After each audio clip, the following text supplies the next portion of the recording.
In the annals of theological discourse, few subjects have sparked as much debate and scrutiny as the creation narratives found within the hallowed pages of the Bible. These stories, nestled within the opening chapters of Genesis, have long been considered foundational texts for Judeo-Christian belief. For millennia, they have been revered as the sacred accounts of how the universe and humanity came into existence. However, upon closer examination, these narratives reveal a tapestry woven with threads of complexity, contradiction, and human influence. This profound work delves deep into the heart of these stories, unveiling the harsh truths that have been obscured for millennia, daring to question the very foundations upon which our understanding of creation has been built. Genesis, the beginning of the debate. The journey begins in the early chapters of Genesis, where two different creation stories are told. In the first story, God creates the universe by speaking it into existence. God creates light, separates it from darkness, and orders the waters and the land. Plants, animals, and humans are made, ending in a day of rest on the seventh day. This story, known as the priestly creation narrative, is orderly and repetitive. But in the next chapter, a different creation story appears. This second story, called the Yahweh's creation narrative, is more personal. Here, man is made from the dust of the ground, and God breathes life into him. The Garden of Eden is created, followed by animals, and then woman, made from man's flesh to be his companion. This story shows God in a more hands-on role, shaping his creation, dissecting the divergent accounts. As we dissect these divergent accounts, a startling revelation takes shape. The inconsistencies that have long been brushed aside as mere metaphor or allegory are, in fact, evidence of a far more complex and troubling reality. The creation stories, once thought to be the immutable word of God, bear the unmistakable fingerprints of human influence, shaped by the cultural and historical contexts of their time. For instance, the priestly narrative, with its structured and repetitive style, reflects the concerns of a priestly class focused on ritual and order. This account was likely written during or after the Babylonian exile, a period of significant upheaval and reflection for the Jewish people. In contrast, the Yahweh's narrative, with its more intimate and anthropomorphic portrayal of God, reflects a more ancient and agrarian worldview. This account was likely composed during the early monarchy period, when the Israelites were establishing their identity as a people. Human influence and historical context. The implications of these divergent accounts are profound. They suggest that the creation stories are not the infallible, divinely inspired accounts they have been purported to be. Instead, they are the product of ancient civilizations grappling with the great mysteries of existence. These stories were borrowed from and adapted the mythologies and cosmologies of their neighbors, weaving them into a tapestry that would become the foundation of Judeo-Christian belief. For example, the Babylonian Epic of Gilgamesh contains striking parallels to the biblical flood narrative, suggesting a shared cultural memory of a great deluge. Similarly, the Egyptian myths of Adam and Ra share thematic similarities with the creation accounts in Genesis, reflecting a broader Near Eastern cosmological framework. A call for a deeper understanding. Yet, this work is not merely a deconstruction of faith. It is a call to embrace a deeper, more nuanced understanding of the Bible's creation stories. By recognizing the human and historical influences that shaped these narratives, we can move beyond the literal interpretations that have shackled generations. We can see these stories as living, breathing expressions of humanity's eternal quest for meaning and purpose. Stay to the end of this video to uncover the uncomfortable, harsh truths about these whole event, and don't forget to subscribe if you're new to this channel so you won't miss out on our next video. Let's take a deeper dive into the creation narratives. The priestly creation narrative. The first account of creation, often referred to as the priestly creation narrative, is found in Genesis 1 verse 1 to chapter 2 verse 3. This narrative presents a structured and orderly process of creation, with a clear division of time into 6 days, followed by a day of rest. This account is characterized by its repetitive and formulaic style, with the phrase "and God said" introducing each act of creation, followed by "and there was evening, and there was morning, the nth day." Day 1, light and darkness. In the beginning, God created the heavens and the earth. The earth was formless and empty, and darkness covered the surface of the deep. The Spirit of God was hovering over the waters. God said, "Let there be light," and there was light. God saw that the light was good, and he separated the light from the darkness. God called the light day, and the darkness he called night. There was evening and there was morning the first day. Day 2, the sky. God said, "Let there be a vault between the waters to separate water from water." So God made the vault and separated the water under the vault from the water above it. God called the vault sky. There was evening and there was morning the second day. Day 3, land, seas, and vegetation. God said, "Let the water under the sky be gathered to one place, and let dry ground appear." And it was so. God called the dry ground land, and the gathered waters he called seas. God saw that it was good. Then God said, "Let the land produce vegetation, seed-bearing plants and trees on the land that bear fruit with seed in it, according to their various kinds." And it was so. The land produced vegetation, plants bearing seed according to their kinds and trees bearing fruit with seed in it according to their kinds. God saw that it was good. There was evening and there was morning the third day. Day 4, the sun, moon, and stars. God said, "Let there be lights in the vault of the sky to separate the day from the night, and let them serve as signs to mark sacred times, and days and years, and let them be lights in the vault of the sky to give light on the earth." And it was so. God made 2 great lights, the greater light to govern the day and the lesser light to govern the night. He also made the stars. God set them in the vault of the sky to give light on the earth, to govern the day and the night, and to separate light from darkness. God saw that it was good. There was evening and there was morning the fourth day. Day 5, creatures of the water and sky. God said, "Let the water teem with living creatures, and let birds fly above the earth across the vault of the sky." So God created the great creatures of the sea and every living thing with which the water teems and that moves about in it, according to their kinds, and every winged bird according to its kind. God saw that it was good.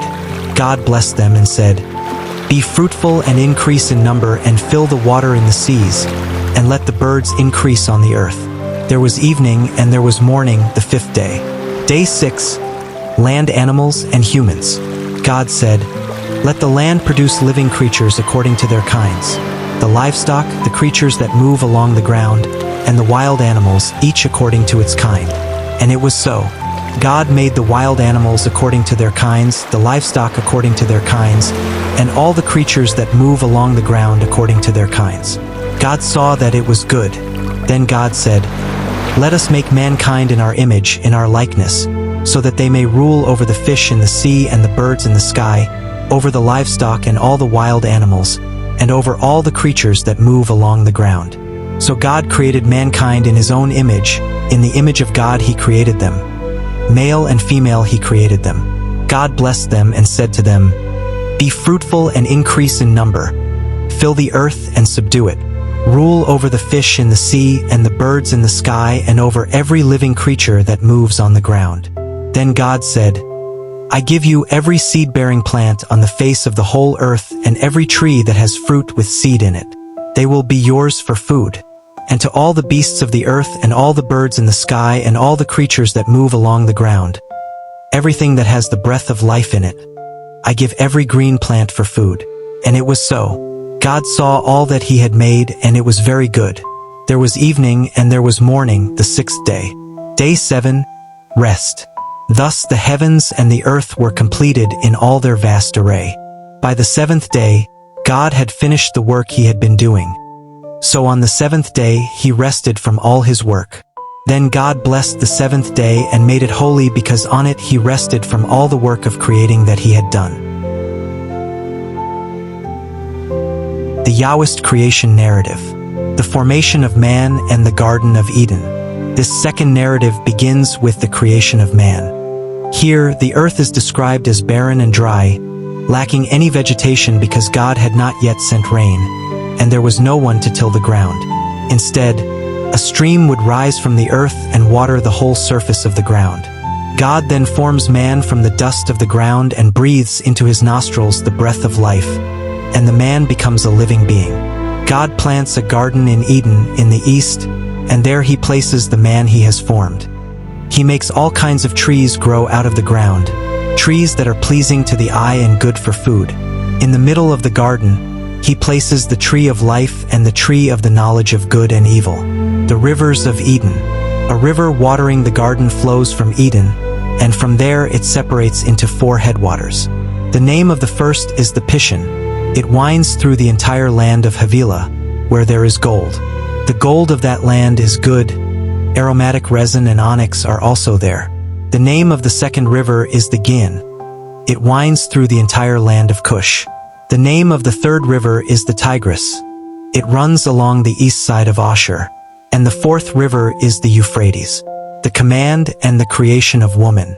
God takes the man and puts him in the Garden of Eden to work it and take care of it.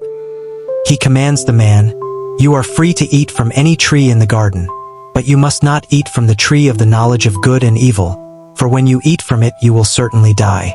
God says, "It is not good for the man to be alone. I will make a helper suitable for him." God forms out of the ground all the wild animals and all the birds in the sky. He brings them to the man to see what he would name them, and whatever the man called each living creature, that was its name. So the man gives names to all the livestock, the birds in the sky, and all the wild animals. But for Adam, no suitable helper is found. So God causes the man to fall into a deep sleep, and while he is sleeping, he takes one of the man's ribs and then closes up the place with flesh. Then God makes a woman from the rib he had taken out of the man, and he brings her to the man. The man says, "This is now bone of my bones and flesh of my flesh. She shall be called woman, for she was taken out of man." That is why a man leaves his father and mother and is united to his wife, and they become one flesh. Adam and his wife were both naked, and they felt no shame. The inconsistencies and their implications. The existence of these two distinct narratives within the same book raises important questions about the origins and purposes of these stories. While the priestly narrative emphasizes order, structure, and the power of God's spoken word, the Yahwist narrative presents a more personal and anthropomorphic deity, intimately involved in the act of creation. These differences are not merely stylistic. They reflect different theological emphases and cultural contexts. The priestly narrative likely originated in a context where maintaining ritual purity and social order was paramount, possibly during the Babylonian exile when the Jewish community was striving to preserve its identity. The Yahwist narrative, on the other hand, likely emerged in a more agrarian and monarchic setting, reflecting a worldview where the direct intervention of God in human affairs was a more immediate concern. Theological implications. Theological implications of these differing accounts are profound. If these narratives are indeed products of their respective cultural and historical contexts, then they may not be the literal, infallible word of God as traditionally believed. Instead, they may be seen as human attempts to understand and explain the mysteries of existence, using the conceptual frameworks and mythologies available to them at the time. Influence of other ancient Near Eastern myths. The creation narratives in Genesis also bear striking similarities to other ancient Near Eastern myths. For example, the Babylonian creation epic, the Enuma Elish, describes the god Marduk creating the world by defeating the chaos monster Tiamat and then forming the heavens and the earth from her divided body. Similarly, the Egyptian creation myths feature gods like Atum and Ra who create the world through their words and actions. These parallels suggest that the biblical creation narratives were influenced by and adapted from these earlier myths. This is not to say that the biblical accounts are mere copies of these myths, but rather that they reflect a shared cultural milieu in which different communities were grappling with similar existential questions and using similar mythological motifs to address them. Human influence and historical context. The presence of human influence and historical context in the creation narratives of Genesis challenges traditional notions of scriptural inerrancy and divine inspiration. If these stories are shaped by the cultural and historical contexts of their time, then they must be understood as products of their environment, rather than as timeless, unchanging truths. This does not diminish their value or significance, but it does call for a more nuanced and critical approach to their interpretation. Recognizing the human and historical dimensions of these texts allows us to appreciate their richness and complexity, and to engage with them in a more informed and thoughtful manner. Cultural context and adaptation. The adaptation of existing mythological motifs into the biblical creation narratives can be seen as a form of cultural negotiation, in which the Jewish community appropriated and reinterpreted the symbols and stories of their neighbors to articulate their own theological vision. This process of adaptation and reinterpretation reflects a dynamic and evolving understanding of the divine and the cosmos, rather than a static and monolithic tradition. The role of redaction. The process of redaction or editorial shaping also played a significant role in the formation of the Genesis creation narratives. The inclusion of two distinct and sometimes contradictory accounts within the same text suggests that the final editors of Genesis were not concerned with creating a single, harmonized version of creation.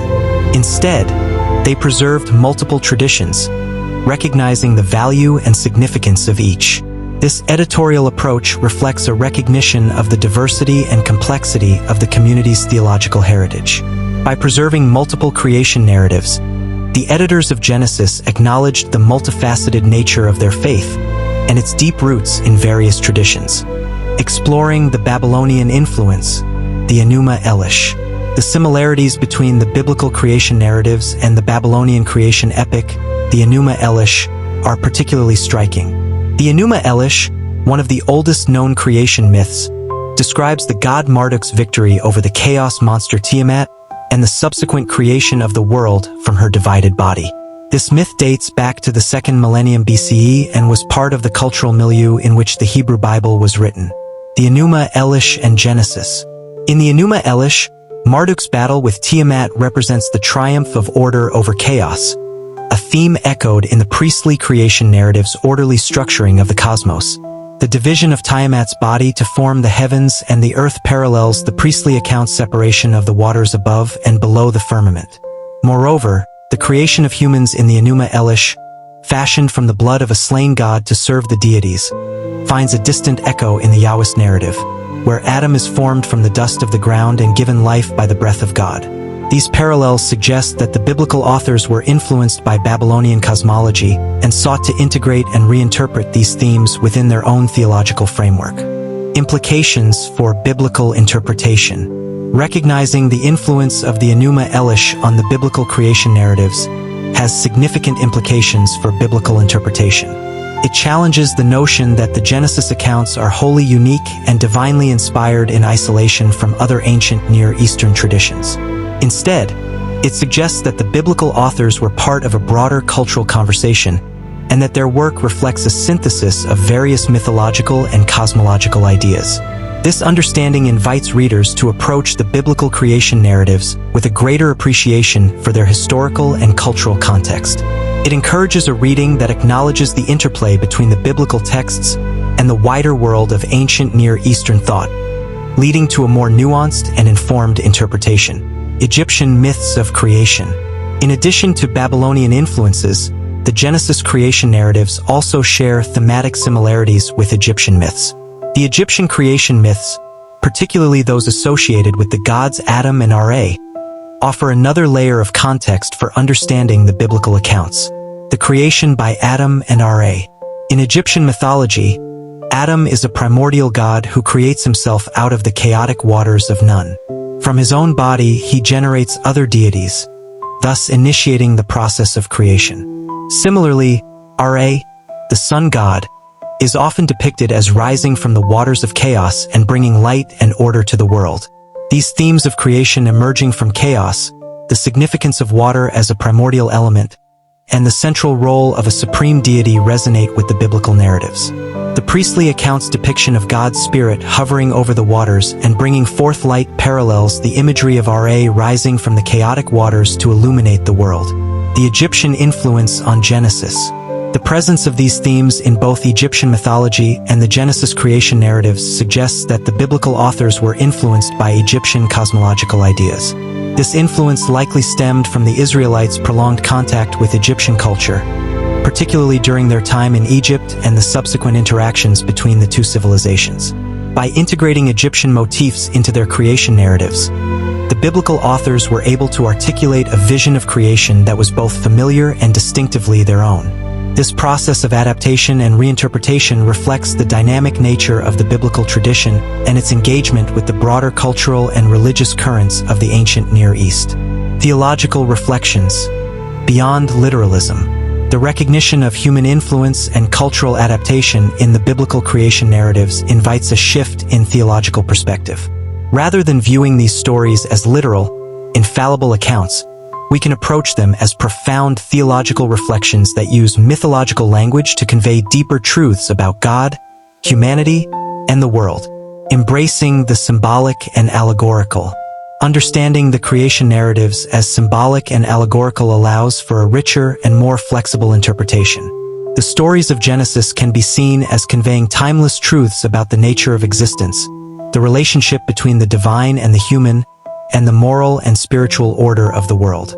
For instance, the priestly narrative's emphasis on order and structure can be interpreted as a reflection of the belief in a rational and purposeful universe, created and sustained by a wise and benevolent deity. The Yahwist narrative's portrayal of God's intimate involvement in creation underscores the personal and relational aspects of the divine-human connection. Faith and understanding. This approach does not diminish the significance of the biblical creation narratives for faith. Instead, it enriches our understanding by situating these stories within their historical and cultural context, and by highlighting their theological and existential depth. By embracing a symbolic and allegorical reading, we can appreciate the creation narratives as expressions of the human quest for meaning and understanding. We can engage with them as living texts that continue to speak to our deepest questions and concerns, rather than as static and unchanging dogmas. The enduring power of story. Ultimately, the creation narratives of Genesis remind us of the enduring power of story to convey profound truths and to connect us with the broader human experience. These stories, with their rich imagery and compelling themes, continue to captivate and inspire readers across generations and cultures. A shared human heritage. The biblical creation narratives are part of a shared human heritage, reflecting the universal impulse to understand our origins and our place in the cosmos. They resonate with the creation myths of other cultures, from the Enuma Elish to the Egyptian cosmogonies, highlighting the commonalities and the diversity of human thought and imagination. A call to deeper engagement. As we engage with these narratives, we are invited to explore the depths of their meaning and to reflect on their relevance for our own lives. We are challenged to move beyond simplistic and literal interpretations and to embrace a more nuanced and critical approach that honors the complexity and richness of these ancient texts.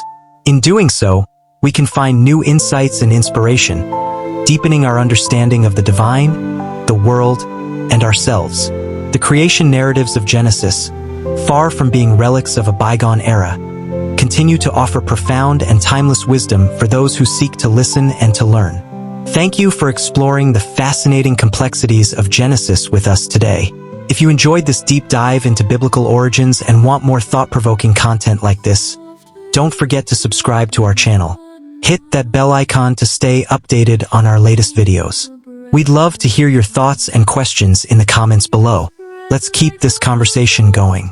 Until next time, stay curious and keep exploring.